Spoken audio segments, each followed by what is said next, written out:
Bonjour, dans cette vidéo, on va essayer de traiter un exercice qui est un exercice thématique. Je vais l'essayer de le traiter en plusieurs parties. Là, c'est un exercice qui traite un avion pas comme les autres.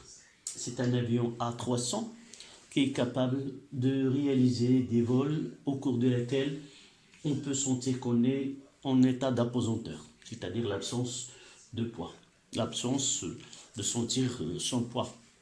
Donc cet appareil effectue lors de chaque vol une série de 30 paraboles quand la trajectoire est parabolique entre les points A et B, comme vous voyez sur le schéma. L'appareil se trouve dans des conditions de chute libre pendant 20 à 25 secondes, créant ainsi une situation d'impesanteur. L'impesanteur est l'absence apparente de pesanteur. Un objet placé à l'intérieur de l'avion ne subit plus aucune action de la part de celui-ci et semble donc flotter car elle est en chute libre comme l'avion. Donc c'est un exercice là. Dans cette partie, on va traiter uniquement que le mouvement de cet avion s'effectue dans la partie OP, c'est un vol en palier. La partie entre O et entre P et A, c'est une phase d'entrée. C'est une phase d'entrée. Et là, c'est là le vol parabolique. C'est là où il y a cette absence de sentir son poids et la sortie de cette situation, puis continuer en vol en palier. Donc la première partie, c'est traiter le mouvement de l'avion entre O et P. Donc premièrement, vol en palier. L'avion A300 en situation de vol en palier, c'est la partie OP. Sa trajectoire est une droite et sa vitesse est constante. C'est la vitesse de centre de gravité de l'avion. Pour faciliter l'étude, on donne les forces exercées sur l'avion pendant cette phase. D'abord le poids P et Fm, c'est la poussée des moteurs, c'est une force qui est horizontale. Évidemment, c'est une force qui est motrice. T, c'est la traînée due au frottement de l'air et elle est horizontale aussi. R, c'est la portance due à la circulation de l'air verticale. Donc l'air, les moteurs provoquent une circulation de l'air et il y a une dépression au-dessus et une surpression au-dessous, ce qui maintient l'avion à une altitude donnée. Donc verticale, dirigée vers le haut. Donc la première question, quelle est la nature de mouvement de centre de gravité de l'avion lors de vols en palier et en déduire la somme des forces extérieures appliquées à l'avion. Deuxième question, c'est 1-2, représenter les forces exercées sur l'avion au point P, c'est-à-dire il suffit de faire un petit schéma. Là, on mettra G ici, là c'est O et là c'est P. Évidemment, on va associer à ce schéma un repère ou un référentiel dans lequel on considère qu'il est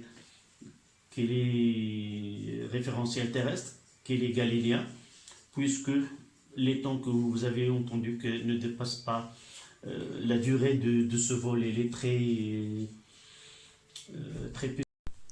Donc la deuxième partie, c'est le vol parabolique. Donc on se trouve dans la partie entre A et B. Là, c'était la première partie.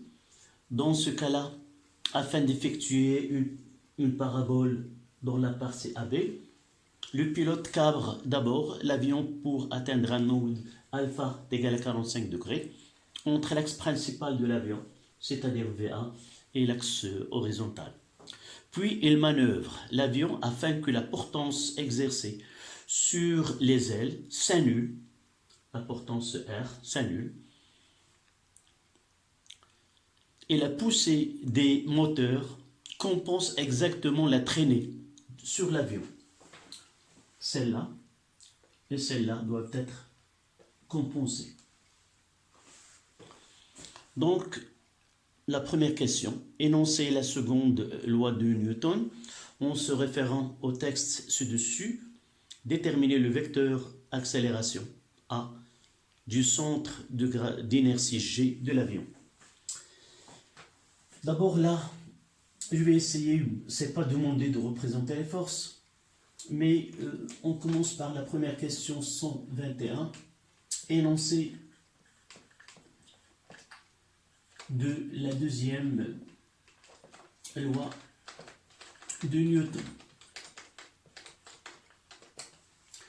Donc la deuxième loi de Newton, dans un référentiel galiléen, à chaque instant, la somme des vecteurs forces exercées sur le système, des forces extérieures exercées sur le système, est égale au produit de la masse fois l'accélération de centre de gravité, c'est-à-dire que sigma des forces extérieures est égal à MAG.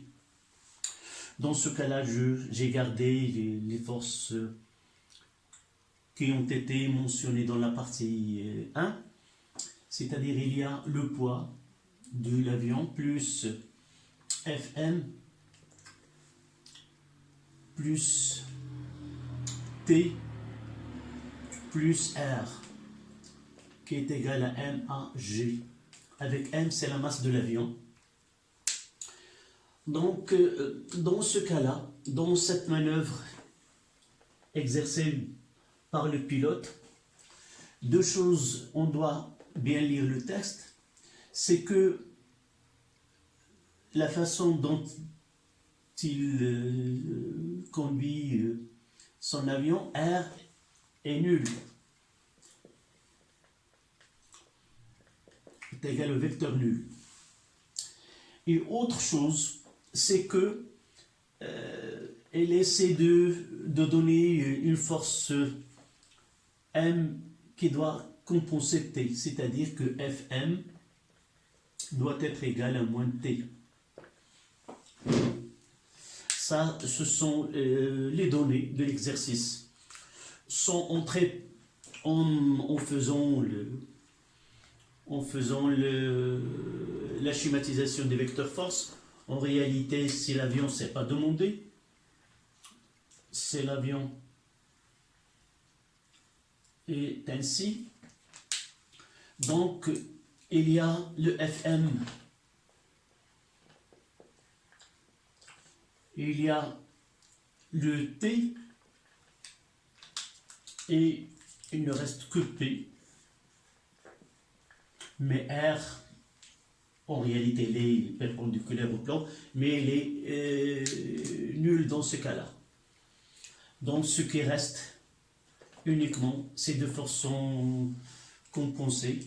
Donc, ce qui donne AP est égal à MAG.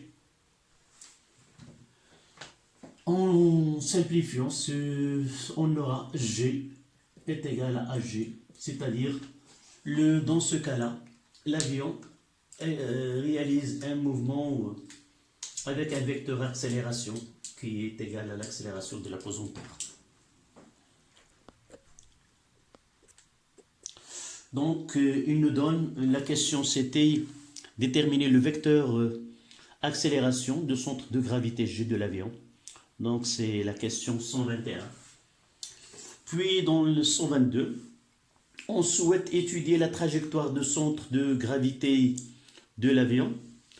Voir figure, c'est celle-là. On choisit donc il est fait sur le schéma. Donc à l'instant où l'avion rentre dans la phase de chute libre, au niveau de point A, on se trouve à une altitude ZA. Ça veut dire de là à là. C'est ZA qui est égal, selon les données, 8 km.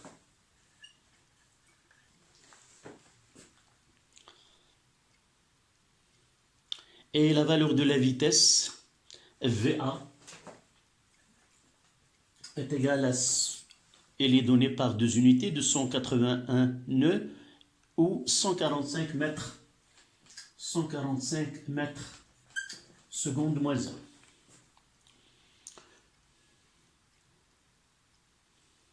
Donc l'angle G est incliné d'un angle alpha inférieur égal à 49 par rapport à l'horizontale. L'angle de la valeur de la vitesse c'est donné. Donc donner l'expression. Donc dans ce cas-là c'est alpha est égal à 49 degrés. Première question. Donner les expressions de AX et de AG, les coordonnées de vecteur accélération du point G dans le référentiel ou dans le repère d'étude OJK.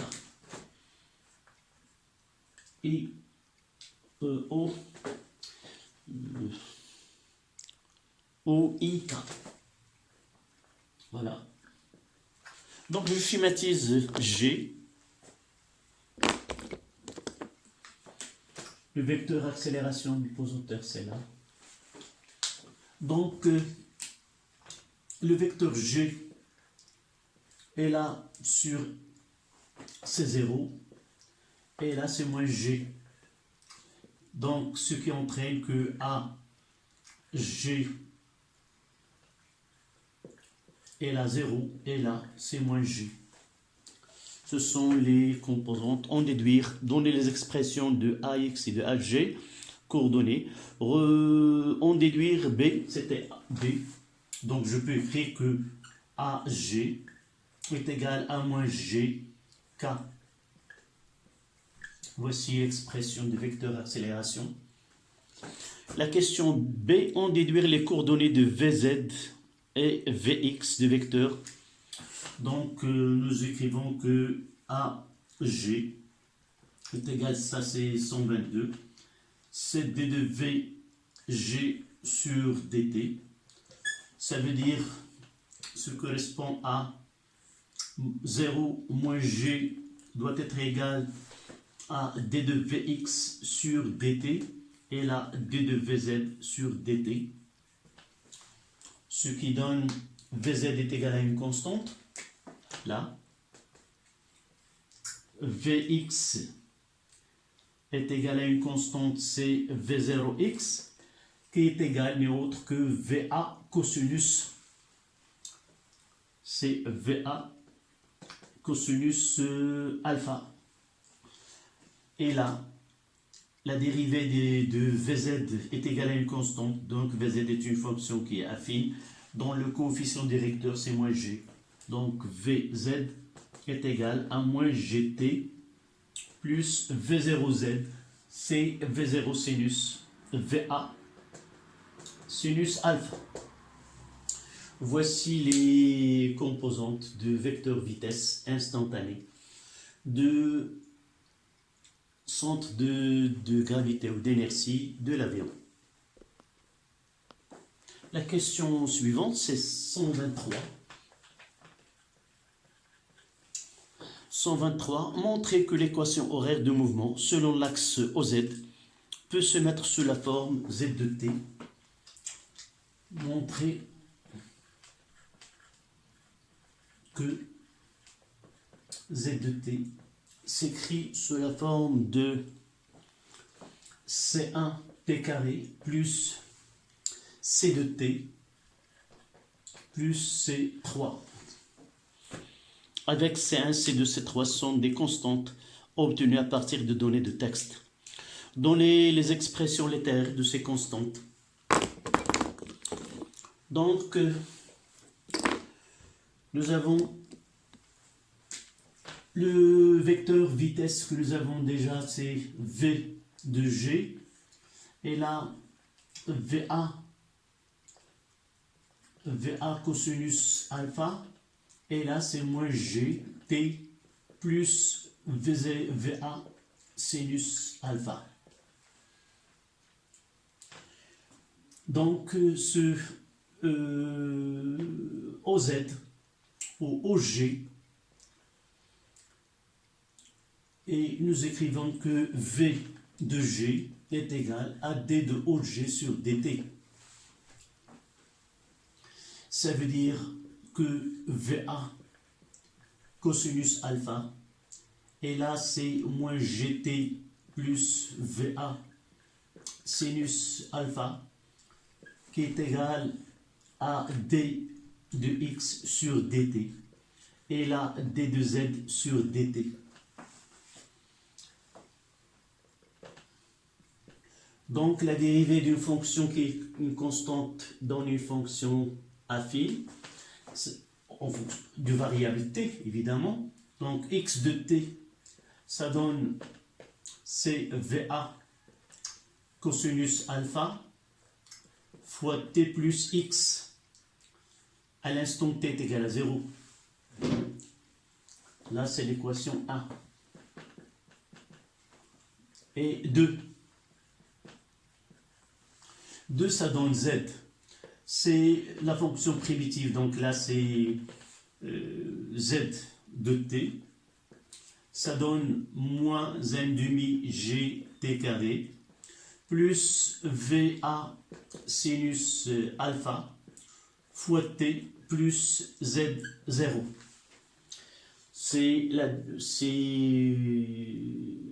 Dans ce cas-là, c'est HO, et il a été donné une valeur de 8. Là, c'est, on le notera H qui est égal à 8 km. Donc, en comparant ces deux, la fonction A, là c'est A, et là c'est B, on peut en déduire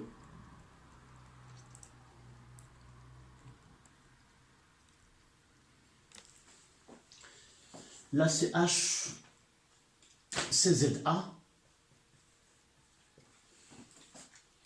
Donc, en comparant A et B,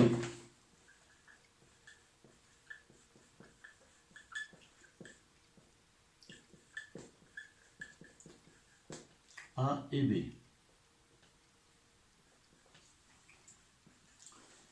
en C1 est égal à moins 1 demi G, et C2 est égal à VA sinus alpha, et Z0, C3 est égal à Z0 qui est égal à ZA. Là. Voici les constantes demandées. D'accord? Donc C1, C2 et C3. Les constantes qui définissent l'équation horaire. Donc la question, donnez les expressions littéraires de ces constantes en fonction de VA, G et ZA. G c'est dans C1, VA et alpha dans C2, et dans C3 c'est ZA. 124. La question 124. Qu'est-ce qu'on demande? L'équation horaire de mouvement s'écrit, nous l'avons déjà montré, selon OX, montrer que Z de T, montrer que Z de T, Z de X est égal. C'est moins G sur 2 VA carré cosinus carré alpha X plus X tangente alpha plus ZA. Voilà. Donc nous avons déjà ici X, là. Nous avons déjà là nous n'avons pas donné la valeur de x0. À l'instant t est égal à 0, x0 est égal à 0, et ça donne V1 cosinus alpha fois t. Donc, par simple, on représente là. Nous avons t est égal à x sur cosinus alpha fois V1. On le remplace dans l'équation 2. Z est égal à moins g sur 2. T c'est x carré sur VA carré fois cosinus carré alpha plus T c'est x sur V. Donc le VA se simplifie, ça reste uniquement x tangente alpha et ça reste ZA là. ZA. Et c'est l'équation de la trajectoire demandée. La question 125.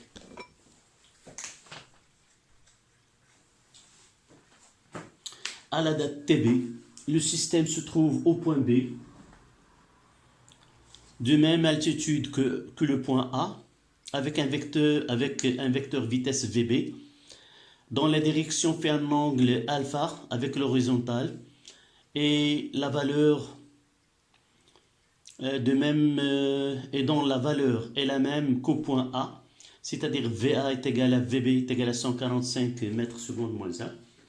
Déterminer au point B l'expression latérale de la projection VBZ du vecteur vitesse sur l'axe OZ en fonction uniquement de VA et de alpha. Donc, à partir de là c'est VB, là c'est VB X et là c'est VB Z. Donc le vecteur V et là VBX et VBZ. Puisque le mouvement est uniforme sur l'axe des X, donc c'est la projection, c'est VA cosinus, puisque VB en module est égal à VA, donc ça sera égal à VA fois cosinus alpha. Et vous voyez là, la projection est négative, donc ça sera le côté, là c'est alpha, ça le côté opposé, donc c'est le sinus, mais est égal à moins VA sinus alpha. Voilà. La question. Donc, à déterminer au point B l'expression latérale de la projection VBZ du vecteur vitesse sur l'axe OZ. B, en déduire la valeur à la date TB en secondes. Cette valeur est-elle cohérente avec l'ordre de grandeur cité dans le texte encadré? C'est-à-dire, nous avons déjà parlé que cette période-là ne durera que entre 25 ou 30. Donc, je viens de dire que ne durera que entre 20, 25 et 27 et 30 secondes. Donc, nous voulons déterminer TB. Nous avons déjà les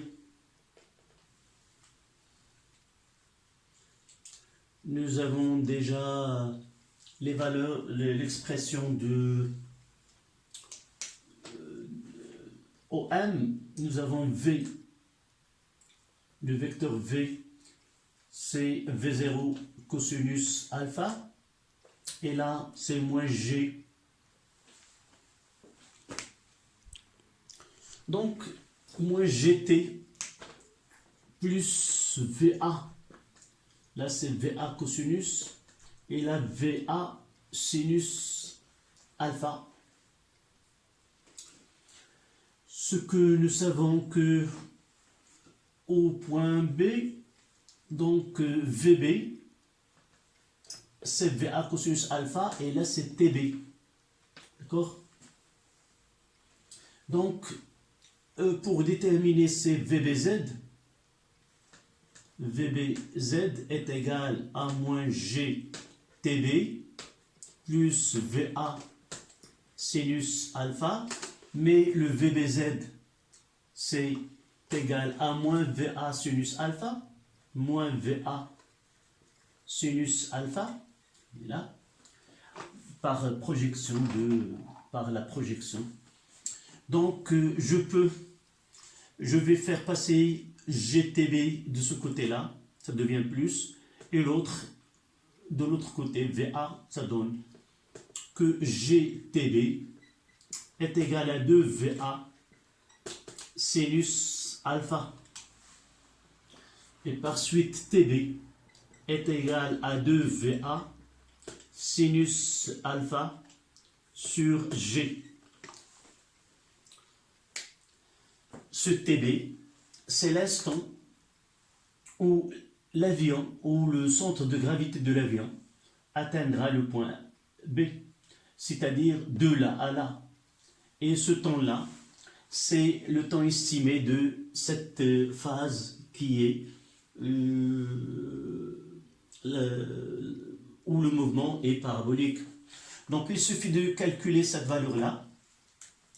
Donc application numérique, TB est égal à 2 fois 145 fois sinus de 49 sur G qui est, il a été donné 9,78, je pense.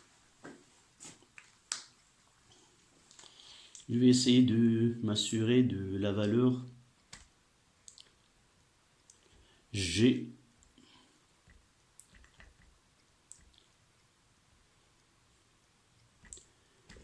La valeur de G.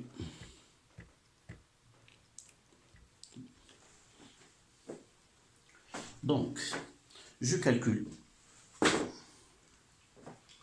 Donc, 145 fois 2 fois sinus de 49 divisé par 9,78. Ça donne 9, à peu près 10 secondes. C'est TB. 10 secondes. Donc, application numérique, 2, je reprends 2 fois 145 fois sinus de 49, le tout divisé par 9,78. Et ça donne 22, presque 22 secondes. TV. 22 secondes. Mais il nous donne une discussion. Dans le texte, il indique un encadrement de TB entre 20 et 25 secondes. La valeur obtenue est donc cohérente. Donc, ça se trouve dans l'intervalle cité. Donc, cette valeur-là, elle est cohérente avec les données. Donc, il suffit de tracer un axe, un point G, et associer un référentiel terrestre qui peut être considéré comme un référentiel galiléen, puisque la durée de mouvement elle est très petite. Et sur ce schéma-là, on représente les forces qui ont été données. Les données, ce sont la masse de l'avion et 1,2 à la puissance 2 tonnes. Et l'accélération de la pesanteur, c'est 9,78 mètres secondes moins 2. Là. Mètres secondes moins 2. Et cette force Fm, la poussée du moteur, c'est 5 fois 10 à la puissance 2 kN. Et la question, c'est là, déterminer l'intensité de ces forces. C'est une partie qui est très simple. On passera par la suite à la partie 2, où il y a la partie qui traite l'étude de la chute parabolique de l'avion. Effectue lors de chaque vol une série de 30 paraboles quand la trajectoire est parabolique entre les points A et B, comme vous voyez sur le schéma.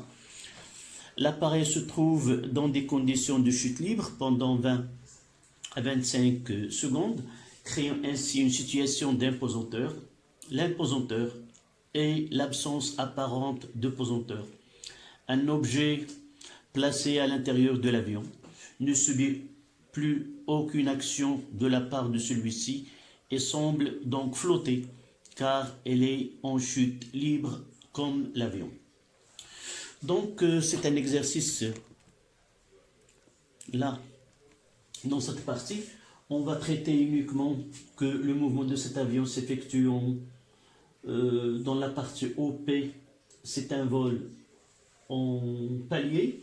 La partie entre O et entre P et A, c'est une phase d'entrée. C'est une phase d'entrée. Et là, c'est là le vol parabolique, c'est là où il y a cette absence de sentir son poids et la sortie de cette situation, puis continuer en vol en palier. Donc la première partie, c'est traiter le mouvement de l'avion entre O et P. Donc premièrement, vol en palier. L'avion A300 situation de vol en palier, c'est la partie OP. Sa trajectoire est une droite et sa vitesse est constante. C'est la vitesse de centre de gravité de l'avion. Pour faciliter l'étude, on donne les forces exercées sur l'avion pendant cette phase. D'abord le poids P et Fm, c'est la poussée des moteurs. C'est une force qui est horizontale. Évidemment, c'est une force qui est motrice. T, c'est la traînée due au frottement de l'air et elle est horizontale aussi. R, c'est la portance due à la circulation de l'air verticale. Donc l'air, les moteurs provoquent une circulation de l'air et il y a une dépression au-dessus et une surpression au-dessous, ce qui maintient l'avion à une altitude donnée. Donc verticale, dirigée vers le haut. Donc la première question, quelle est la nature de mouvement de centre de gravité de l'avion lors de vol en palier et en déduire la somme des forces extérieures appliquées à l'avion. Deuxième question, c'est 1-2, représenter les forces exercées sur l'avion au point P, c'est-à-dire il suffit de tracer un axe, un point G et associer un référentiel terrestre qui peut être considéré comme un référentiel galiléen, puisque la durée de mouvement elle est très petite. Et sur ce schéma-là, on représente les forces qui ont été données. Les données, ce sont la masse de l'avion et 1,2 à la puissance 2 tonnes, et l'accélération de la pesanteur, c'est 9,78 mètres secondes moins 2. Là, mètres secondes moins 2. Et cette force Fm, la poussée de moteur, c'est 5 fois 10 à la puissance 2 kN. Et la question, c'est là, déterminer l'intensité de ces forces. C'est une partie qui est très simple. On passera par la suite à la partie 2, où il y a la partie qui traite l'étude de la chute parabolique de l'avion. Effectue lors de chaque vol une série de 30 paraboles quand la trajectoire est parabolique entre les points A et B, comme vous voyez sur le schéma. L'appareil se trouve dans des conditions de chute libre pendant 20 à 25 secondes, créant ainsi une situation d'imposanteur. L'imposanteur est l'absence apparente de pesanteur. Un objet placé à l'intérieur de l'avion ne subit plus aucune action de la part de celui-ci et semble donc flotter car elle est en chute libre comme l'avion. Donc c'est un exercice là, dans cette partie, on va traiter uniquement que le mouvement de cet avion s'effectue dans la partie OP, c'est un vol en palier. La partie entre O et entre P et A, c'est une phase de